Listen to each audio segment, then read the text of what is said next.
Israel का नाम सुनते ही जहन में सबसे पहले स्ट्रॉन्ग डिफेंस सिस्टम, इस्लामिक देशों के साथ चलने वाला संघर्ष और गाजा पट्टी आ जाता है। लेकिन इसके अलावा भी इजराइल की एक अलग कहानी है। असल में यहाँ एक ऐसी जंग चल रही है जो वो अपने दुश्मनों से नहीं बल्कि प्रकृति से लड़ रहा है।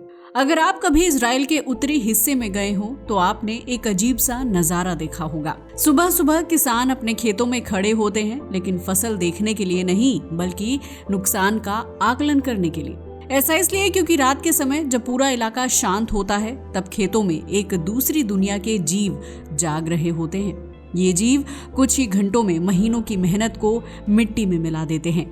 और ये हैं जंगली सुअर यानी वाइल्ड बोर्ड्स के झुंड जो पहाड़ों और जंगलों से निकलकर खेतों में घुस जाते हैं। यकीन मानिए, इनके कारण खेत ऐसे दिखते हैं जैसे उनके ऊपर ट्रैक्टर चला दिया गया हो।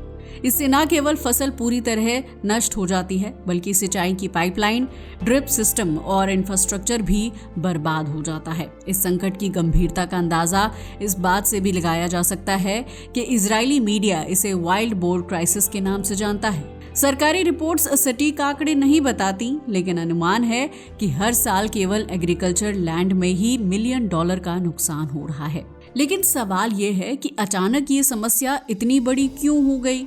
आखिर इजराइल में जंगली सुअरों की आबादी इतनी तेजी से क्यों बढ़ रही है? इस समस्या की जड़ समझने के लिए इंसानों की भूमिका को देखना जरूरी है। पिछले कुछ दशकों में इजराइल में शिकार पर सख्त नियंत्रण लगाया गया। इसका अंदाजा ये हुआ कि जंगली सुअरों की आबादी तेजी से बढ़ने लगी। खासकर पहाड़ी इलाकों में खेती और जंगल के बीच का फर्क धीरे धीरे कम होने लगा। शहरों के आसपास उन्हें हर समय खाने की चीजें मिलने लगी। और ये तो आप भी जानते हैं कि जंगली सुअर बहुत ही चालाक और जल्दी हालात के हिसाब से ढल जाने वाले जानवर होते हैं। जहां उन्हें खाना और सुरक्षा मिलती है वो वहीं टिक जाते हैं। बस फिर क्या था, धीरे धीरे उन्होंने ये समझ लिया कि इंसानों के आसपास रहना जंगल से ज्यादा फायदेमंद है, क्योंकि यहाँ उन्हें खाना भी आसानी से मिल जाता है और उनके प्राकृतिक शिकारी भी बहुत कम होते हैं। यही वजह है कि जो जंगली सुअर पहले सिर्फ जंगलों में दिखाई देते थे वो आज शहरों के आसपास भी अक्सर नजर आने लगे हैं। इजराइल का बड़ा शहर हाइफा इस समस्या का सबसे बड़ा एग्जाम्पल बन चुका है। 2019 से 2024 के बीच यहाँ लगभग 24,000 शिकायतें दर्ज की गईं, जिनमें लोगों ने सड़कों पर जंगली सुअरों को घूमते हुए देखने की बात कही। धीरे धीरे हालात ऐसे हो गए कि इन जानवरों ने शहर में ही उत्पात मचाना शुरू कर दिया। वो कूड़ेदानों को उलट देते, पार्कों में घुस आते, जिससे बच्चों के लिए वहाँ खेलना मुश्किल हो गया। कई बार तो ये लोगों के घरों के आसपास तक पहुंचने लगे। इजराइल में हालात कितने बिगड़ चुके हैं इसका अंदाजा आप इस बात से लगा सकते हैं कि कई शहरों में लोग मजाक में कहते हैं यहाँ जंगली सुअर आवारा कुत्तों से भी ज्यादा दिखाई देते हैं। लेकिन किसानों के लिए ये मजाक बिल्कुल भी नहीं है। उनके लिए ये उनकी रोजी रोटी का सवाल बन चुका है, क्योंकि जंगली सुअर खेतों में घुसकर खड़ी फसलों को पूरी तरह बर्बाद कर देते हैं। जब स्थिति इतनी बिगड़ गई तो सरकार को भी इस समस्या पर ध्यान देना पड़ा। सवाल ये था कि आखिर इसका हल क्या हो सकता है। तब एक बार फिर नजर प्रकृति की ओर गई, क्योंकि जब किसी जंगली जानवर की आबादी नियंत्रण से बाहर हो जाती है तो अक्सर ये सवाल उठता है, क्या उसके प्राकृतिक शिकारी इस समस्या को कम कर सकते हैं? इजराइल के मामले में भी एक ऐसा ही शिकारी सामने आता है, भेड़िया यानी वोल्फ। इतिहास बताता है कि भेड़िए कभी मध्य पूर्व के बड़े हिस्से में पाए जाते थे। वो झुंड में रहने वाले और रात में शिकार करने वाले बेहद कुशल शिकारी होते हैं।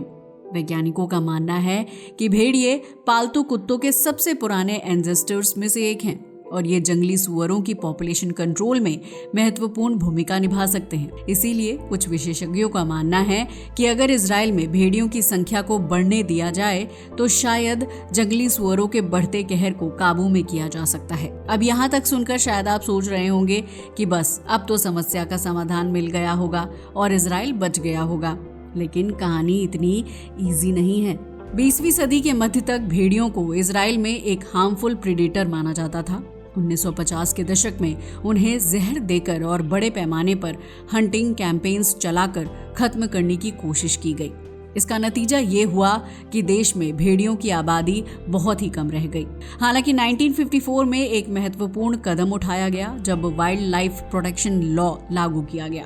इसके बाद भेड़ियों को कानूनी सुरक्षा मिलने लगी और धीरे धीरे उनकी वापसी शुरू हुई। आज स्थिति ये है कि वही शिकारी जिन्हें कभी खतरनाक समझकर खत्म किया जा रहा था, अब उसी संकट का संभावित समाधान माने जा रहे हैं। एक ऐसा संकट जिसे काफी हद तक इंसानी नीतियों ने ही पैदा किया था। समय के साथ भेड़ियों की वापसी होने लगी। अगर आज की स्थिति की बात करें तो गैलीली से लेकर गोलन हाइट्स और नेगेव डेजर्ट तक कुछ 100 भेड़िए हैं, लेकिन उनकी संख्या अभी भी बहुत ज्यादा नहीं है और यही वजह है कि जंगली सुअरों की आबादी पर उनका प्रभाव सीमित ही है। इसी बीच वैज्ञानिकों ने इस पूरे मामले को समझने के लिए एक अलग तरह का प्रयोग करने की ठानी और यहीं पर एक बेहद दिलचस्प साइंटिफिक कॉन्सेप्ट सामने आता है जिसे कहा जाता है लैंडस्केप ऑफ फियर। असल में इसका मतलब ये है कि भेड़िया हर जंगली सुअर को मारता नहीं है और उसे ऐसा करने की जरूरत भी नहीं पड़ती। कई बार सिर्फ उसकी प्रेजेंस ही पूरे इकोसिस्टम के व्यवहार को बदल देती है। दरअसल भेड़िए की मौजूदगी जंगली सुअरों के बिहेवियर पैटर्न्स को प्रभावित करने लगती है। जब सुअरों को ये महसूस होता है कि आसपास भेड़िए हैं तो वो अपने रास्ते, खाने की जगह और घूमने के इलाकों को बदल देते हैं। इनफैक्ट इटली और स्पेन में किए गए कुछ GPS based wild life studies से ये पता चला है कि जंगली सुअर उन इलाकों से दूरी बनाए रखते हैं जहां भेड़ियों के झुंड सक्रिय रहते हैं। भेड़ियों की गतिविधि का संकेत मिलते ही वो अक्सर अपना रास्ता बदल लेते हैं और खेती वाले इलाकों की ओर कम ही जाते हैं। यानी भेड़ियों का असर सिर्फ शिकार करने तक सीमित नहीं रहता, बल्कि उनका डर ही पूरे इकोसिस्टम डायनेमिक्स को बदल देता है और यही डर जंगली सुअरों के दिमाग में गहराई से बैठा हुआ है। वैज्ञानिकों का मानना है कि ये डर केवल सीखा हुआ व्यवहार नहीं है, बल्कि कई मामलों में ये उनकी जेनेटिक मेमोरी का भी हिस्सा बन चुका है। एक ऐसा इंस्टिंक्ट जो उन्हें सदियों से अपने सबसे खतरनाक शिकारी से दूर रहने के लिए मजबूर करता आया है। हालांकि अगर सुअर की बात की जाए तो ये कोई कमजोर जानवर नहीं होता। एक वयस्क जंगली सुअर का वजन लगभग 150 किलो तक हो सकता है। उसकी खाल मोटी होती है और उसके दांत लंबे और बेहद खतरनाक होते हैं। अधिकारियों का कहना है कि घायल सुअर गोली लगने के बाद भी हमला कर सकता है। यही वजह है कि भेड़िया सीधे हमला नहीं करता। अगर भेड़ियों की बात की जाए तो ये ऐसे शिकारी होते हैं जो अकेले नहीं बल्कि पैक्स यानी झुंड में शिकार करते हैं। उनकी हंटिंग स्ट्रेटजी बाकी जानवरों से काफी अलग होती है। दरअसल वो सबसे पहले सुअरों के झुंड को ध्यान से ऑब्जर्व करते हैं। इसके बाद वो कोशिश करते हैं कि पूरे झुंड की फॉर्मेशन को तोड़ा जाए। जैसे ही झुंड बिखरता है वो उसमें से किसी कमजोर, घायल या युवा सुअर को अलग कर देते हैं। उसके बाद शुरू होता है एक लंबा परसुएट। भेड़िए तुरंत हमला नहीं करते, बल्कि लंबे समय तक उस सुअर का पीछा करते रहते हैं। धीरे धीरे वो सुअर थकने लगता है, उसकी गति कम हो जाती है और जब वो पूरी तरह एग्जॉस्टेड हो जाता है तब भेड़िए उसकी थकान का फायदा उठाकर हमला करते हैं। इनफैक्ट अगर यूरोप की बात की जाए तो रोमानिया में भेड़ियों के आहार का 70% से ज्यादा हिस्सा जंगली सुअर ही होते हैं और स्पेन में तो ये आंकड़ा लगभग 75% तक पहुंच जाता है। यानी अगर परिस्थितियां सही हों तो भेड़िए जंगली सुअरों की पॉपुलेशन को काफी हद तक नियंत्रित कर सकते हैं। लेकिन यहीं पर पूरी समस्या एक नया मोड़ ले लेती है। ऐसा इसलिए क्योंकि शहरों का माहौल भेड़ियों के लिए बिल्कुल अलग होता है। शहरों में ब्राइट लाइट्स, हैवी ट्रैफिक और इंसानों की लगातार मौजूदगी रहती है और भेड़ियों के लिए ये सब कुछ स्वाभाविक रूप से डराने वाला होता है। इसी वजह से भेड़िए आमतौर पर शहरों में घुसने से बचते हैं। उल्टा जंगली सुअर शहरों को अपने लिए सबसे सुरक्षित जगह मानने लगते हैं। यहाँ तक कि कुछ विशेषज्ञ ये भी मानते हैं कि अगर जंगलों में भेड़ियों का दबाव बहुत बढ़ गया तो सुअर शहरों की ओर और भी ज्यादा भाग सकते हैं। अब अगर इजराइल की बात करें तो वहाँ का लाइव स्टॉक सेक्टर भले ही बहुत बड़ा ना हो, लेकिन वो देश की अर्थव्यवस्था के लिए बेहद महत्वपूर्ण है। 2024 में सिर्फ डेयरी सेक्टर का मूल्य लगभग 16.5 बिलियन शेकेल था और पूरे देश में लगभग 1.5 लाख डेयरी काउज थीं। अगर भेड़ियों की संख्या अचानक बढ़ जाती है तो सबसे पहले खतरा काल्व्स यानी बछड़ों पर आएगा। किसानों को अपने पशुओं की सुरक्षा के लिए strong fences, electric fencing systems और नाइट पेट्रोल्स जैसी चीजों पर भारी खर्च करना पड़ेगा। लेकिन सच ये है कि हर किसान इतना खर्च उठा पाने की स्थिति में नहीं होता और यही वो बिंदु है जहां मामला सिर्फ जंगली सुअरों का नहीं रह जाता, बल्कि ये सीधे सीधे ह्यूमन वर्सेस नेचर कॉन्फ्लिक्ट में बदल सकता है। यानी सवाल सिर्फ इतना नहीं है कि सुअरों को कैसे रोका जाए, बल्कि ये भी है कि इंसान और प्रकृति के बीच संतुलन कैसे बनाया जाए। और शायद यही वजह है कि इस समस्या का सही समाधान समझने के लिए इजराइल को कोलोराडो से एक बड़ा सबक लेना पड़ सकता है, क्योंकि ये कोई सैद्धांतिक या काल्पनिक डर नहीं है, बल्कि ऐसी स्थिति है जिसका वास्तविक अनुभव दुनिया के कुछ इलाकों में पहले ही हो चुका है। दरअसल कोलोराडो में वर्ष 2020 में जनता ने वोटिंग के जरिए भेड़ियों को दोबारा जंगलों में लाने का फैसला किया था। इसके पीछे तर्क था कि भेड़िए इकोसिस्टम को संतुलित करेंगे, हिरणों और दूसरे हर्बीवोरस एनिमल्स की बढ़ती आबादी को नियंत्रित करेंगे और प्रकृति को उसके मूल स्वरूप में लौटने में हेल्प करेंगे। इस फैसले के बाद 2023-2024 के दौरान लगभग 30 से 35 भेड़ियों को अलग अलग इलाकों में छोड़ा गया। लेकिन कुछ ही महीनों में इस फैसले के अनचाहे नतीजे सामने आने लगे। किसानों ने शिकायतें दर्ज करानी शुरू कर दी कि उनके पशु या तो गायब हो रहे हैं या फिर मारे जा रहे हैं। सरकारी आंकड़ों के मुताबिक 2023, 2024 और 2025 के बीच करीब $6.5 लाख के पशुधन का नुकसान दर्ज किया गया। इसके बाद मुआवजे को लेकर भी विवाद खड़े होने लगे।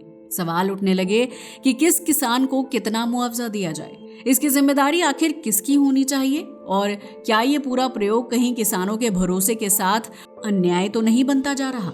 यहाँ एक अहम बात साफ हुई, भेड़िए एनवायरनमेंट और बायोडायवर्सिटी के लिए तो फायदेमंद साबित हुए, लेकिन किसानों के लिए वो चिंता और असुरक्षा का कारण बन गए। यानी समस्या सिर्फ भेड़ियों की मौजूदगी नहीं थी। इस पूरी कहानी का सबसे बड़ा सच ये है कि असली समस्या भेड़ियों की कमी या अधिकता नहीं है। असली समस्या है इंसानों का बनाया गया एक तरह का फूड पैराडाइज।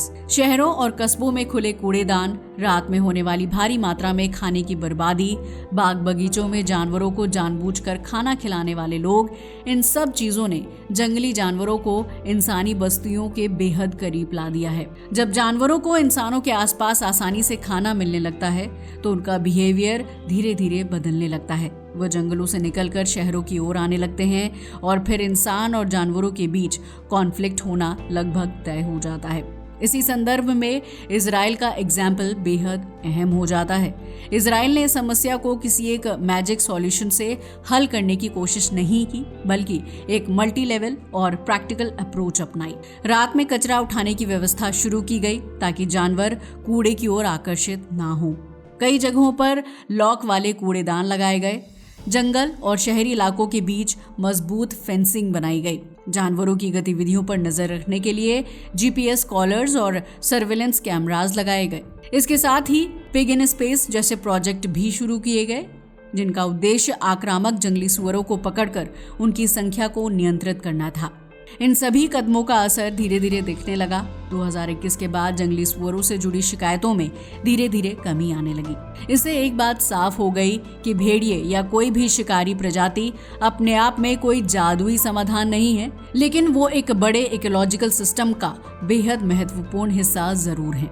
अल्टीमेटली कंक्लूजन बिल्कुल साफ है, असली समाधान सिर्फ शिकारी जानवरों को लाने में नहीं, बल्कि सफाई, सही प्लानिंग और इंसानों के बिहेवियर में बदलाव में छुपा हुआ है। प्रकृति को जबरदस्ती बदलने की कोशिश करने के बजाय उसके साथ बैलेंस में रहना ही इंसान और पर्यावरण दोनों के लिए सबसे टिकाऊ रास्ता है। दोस्तों, तो ये थी कहानी इजराइल की भेड़िया सुअर समस्या की। वैसे इस पूरे मुद्दे पर आपका क्या ख्याल है, हमें कमेंट करके ज़रूर बताइएगा।